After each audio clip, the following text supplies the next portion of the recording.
Francesco Abbruzzino with the Uncensored Report, a international rant show, whatever you want to call it. It is.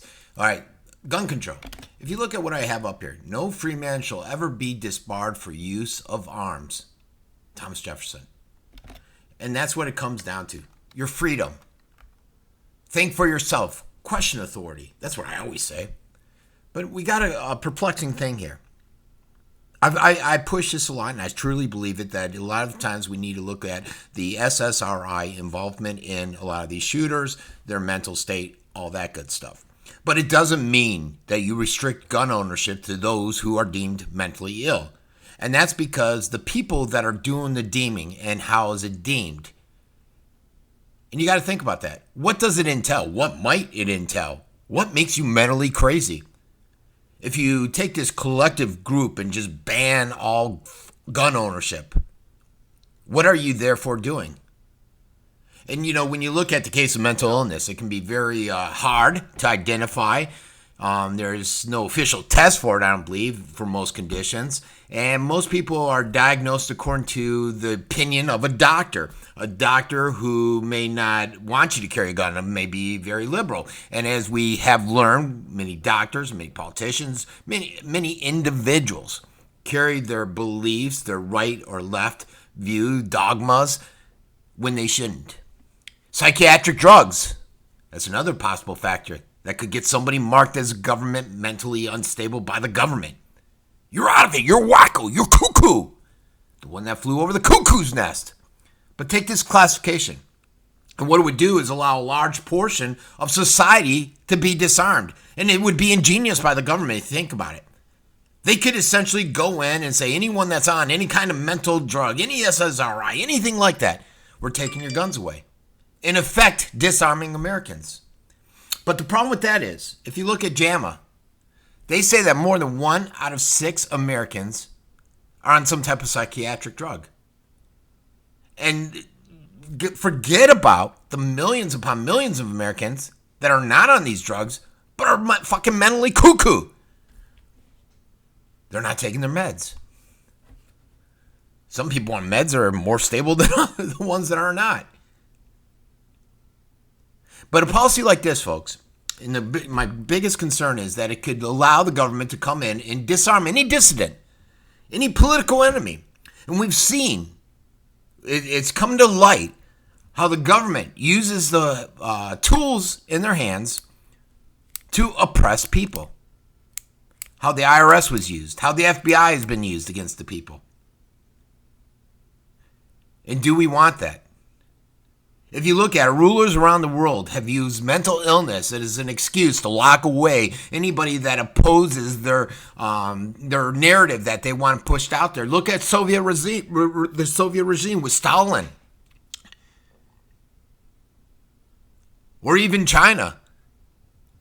You know, you label your political dissidents mentally ill, mentally unstable, nuts, cuckoo. Lock them away, so that they're not a threat to establishment. The United States has done it too. You can take many presidents. I was reading this article. Franklin Roosevelt. He called his detractors the lunatic fringe. I think it was Clinton that came up with the conspiracies. They're conspiracy theorists. I think that was Clinton. But here's the thing too. If you look in the dictionary, okay, the mental illness, look it up, American Psychiatric Association. There's a condition listed in there where people have a problem with authority. They're considered oppositional defiant disorder, normally given to kids, but now you're seeing it more with adults. If you get classified with that, are you getting locked up? Politicians, mainstream media, they're quick to label anyone with the conspiracy theorist narrative if you don't believe what they're pushing out. And what it's done is it's falsely associated conspiracy theorists with some kind of mental illness. Are they going to have their guns taken away? If you look at, there's a study in this article mentioned in 2017 where they set out to determine whether or not believing in conspiracy theories was a form of mental illness. And guess what? They said if people don't trust government, people don't trust mainstream media, they must be pazzo. They must be crazy, suffering from some illusionary pattern perception. Therefore, they're mental. Therefore, they shouldn't have a gun. And then what about the poor people? There's some statistics out there where mentally ill individuals are 10 times more likely to become victims of violence because the rest of society sees them as an easy target. They can't protect themselves because they've been deemed nut jobs. I believe in a lot of what they deem to be conspiracy theories. Am I unstable? Am I a nut job? Should I not have this gun that I carry around? You know you can't depend on the police, and they'll tell you that. And what I mean by that is, someone's breaking in your house. There's only seconds to decide what to do. Do you let them shoot you, rape your wife, kill your kids? While you're waiting on the police. Could be 5, 10, 15 minutes. Not their fault. They get the call. Finally, they arrive. But most officers will tell you that they're not going to get there in time. Sometimes they do. Most times they don't. Which is concerning. If you think about it, there's some times where extreme cases where there are mentally unstable people. They shouldn't have a gun. They're a danger to the community. And a good example is this Parkland kid, the shooter. This guy had a known history of violence. He made threats. He was visited by the police numerous times, visited by the FBI. And it's reasonable to keep an eye on someone like that, to restrict their access to firearms.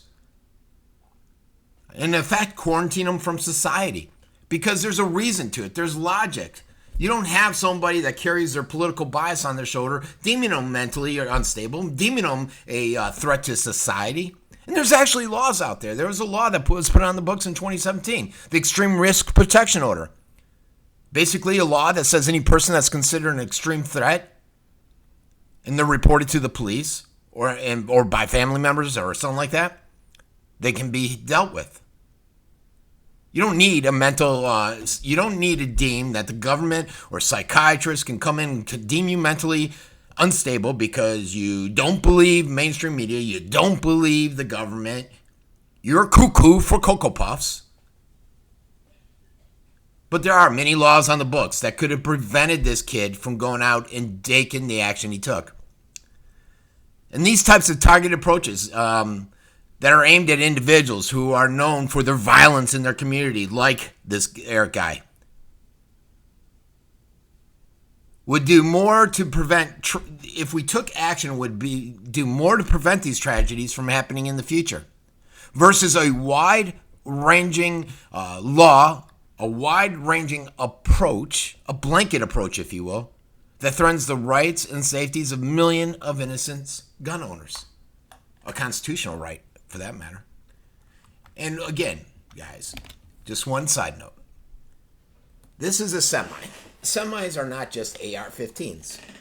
This is a semi-automatic. Everyone has them. Just keep that in mind. This has been Frank Abbruzzino with the Uncensored Report.